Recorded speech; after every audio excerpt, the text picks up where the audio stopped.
But what kind of impression does that give us? Because ordinarily, maybe by now, we should have been reading press releases of how many people have been arrested, but as at this morning, maybe we'll go and check afterwards. No information whatsoever about if anybody has been arrested. We know that one policeman died in that particular scenario, unfortunately. But no arrest, no report. What does that demonstrate to us that, oh yes, we mean business, and we're showing that we mean business?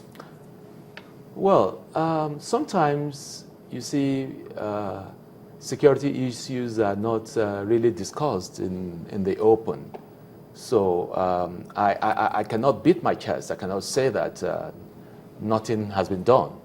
But maybe as the situation unfolds, we'll probably start hearing that people have been arrested in respect of this. But again, I mean, that lies at your feet as the watchdog of the citizens, or of the masses, representatives of the masses, such that... Even though the watchdog is not spared in this kind of scenario, we have to keep watching. Yes, the poor guy who was stabbed, I hope he's still recuperating well. He is. Yes, he is. Yes. So you have to continue to do your work. You have to continue to remind, the powers that be. You have to continue to remind the gladiators that if they end up allowing all the people to be maimed, then who are they going to rule?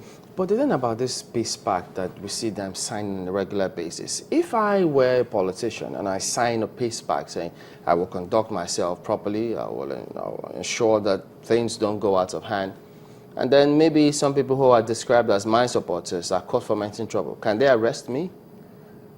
I think we should be getting to that stage that leaders must be made to be responsible for the acts of omission of their followers.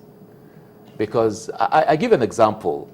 My own, by my background and my own constituent, the Nigerian army or the military, there's a saying that there are no bad soldiers but bad officers.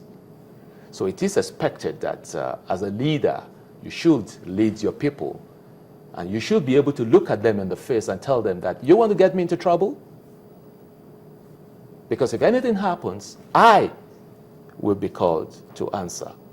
If it gets to court, once on their face, if they can't prove that I was in any way an accessory to what they did? Well, I hope you will all be alive to being caught. Do you see some level of complicity in this whole scenario? I mean, the comment here that the police gave them permission, as we said earlier, that there were 200 policemen, but they were not doing anything. Do you see any complicity on the side of the security? First, there is a chaos. And what do you expect? Scampering. You must first duck. You must first run to safety before you even think of responding or saving the other party. That is it. So, some policemen were there, yes, and they were carrying guns, like I said earlier. You don't expect that. Even probably some of them even fired.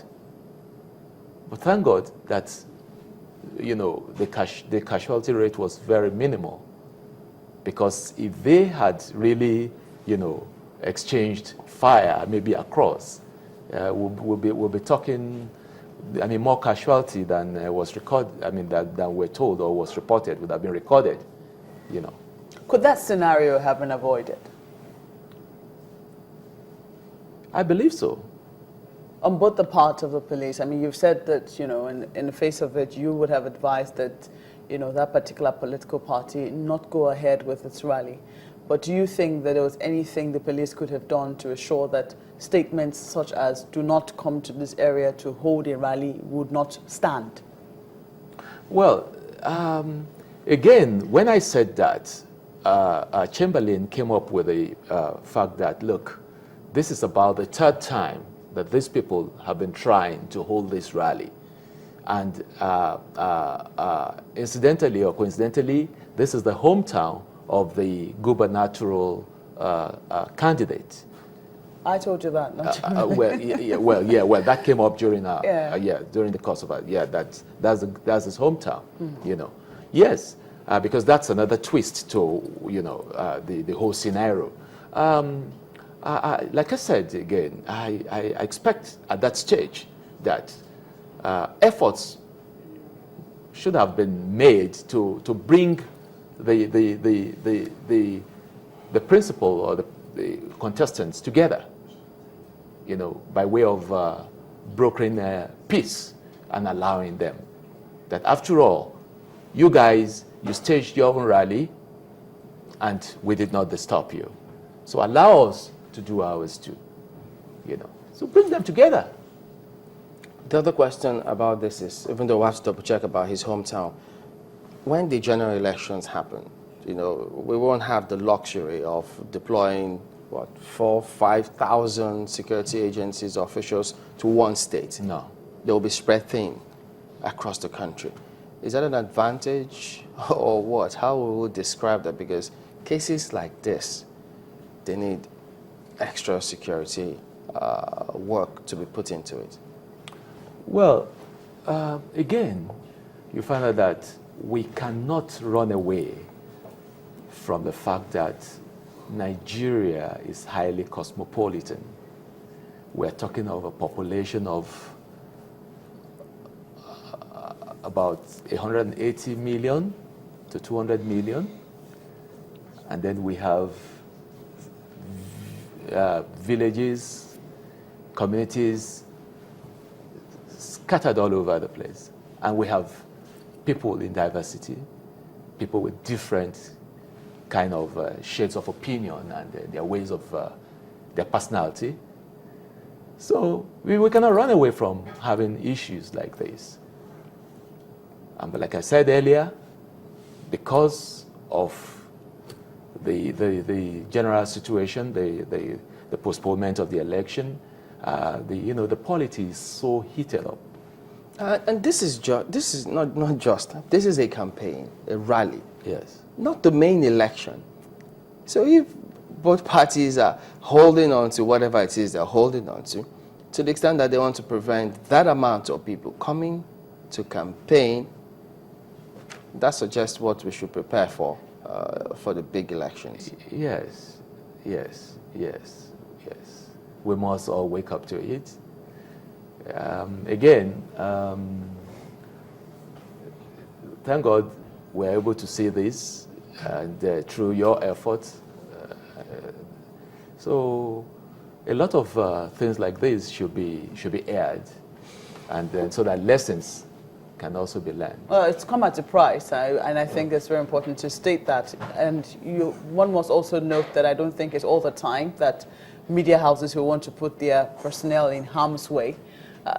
Well, we're not security agents. What we're doing is to ensure that we report things as we see them, to ensure some amount of transparency, in certain situations. But if it's beginning to come at the cost of lives, then it's time that people begin to review. Do you think that people have a duty to ensure that elections are conducted transparently and that people have access to them?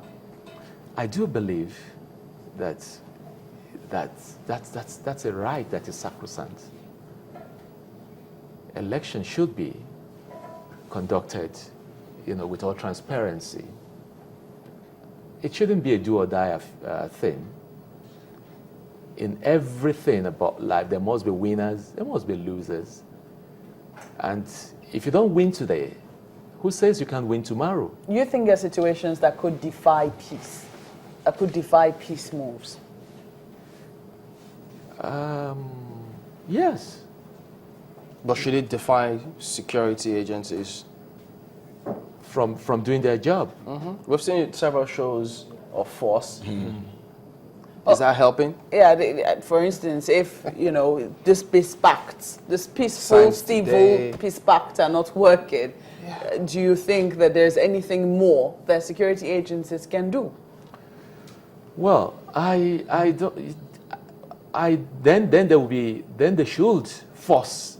Then that's where they have to put their feet on the ground and say, look, if you cannot do this, then nobody should hold this rally. If you cannot reach an agreement, and it should apply to both parties, or it should apply to all the parties across the board, not allowing one to do and then the other one not doing theirs. Should there be more stringent laws and, enforcement mechanisms put in place so that this kind of things can be prevented as much as possible? Yes, I think that's one of the reasons I want to believe that those 3 documents that the president launched would be taken care of. There's a document on national security. There is the document on terrorism, and anti-terrorism strategy, and that of cyber crime. But there's nothing there on the election strategy, election rally strategy. Oh, you have the Electoral Act. We have the Electoral Act of 2010. Though I have not digested the Electoral Act, but I'm sure if you pick up a copy of the Electoral Act. Well, the question is, how stringent are the measures in these laws and all of that? But who reports, who enforces? Because the Electoral Act clearly states how people should conduct themselves during rallies like this. Yes. But we see them being flouted every day, and it raises big questions. But the thing is, you've said today that, look, this big statement has got to be made. If this is not properly addressed, who knows what spiral action or implication it could have. But I want to thank you for coming on this morning. Retired Colonel Yomi Dare is the former director of Army Legal Services. It's time for us to move over to where Kaide Alayande is to give us a look at the headline news.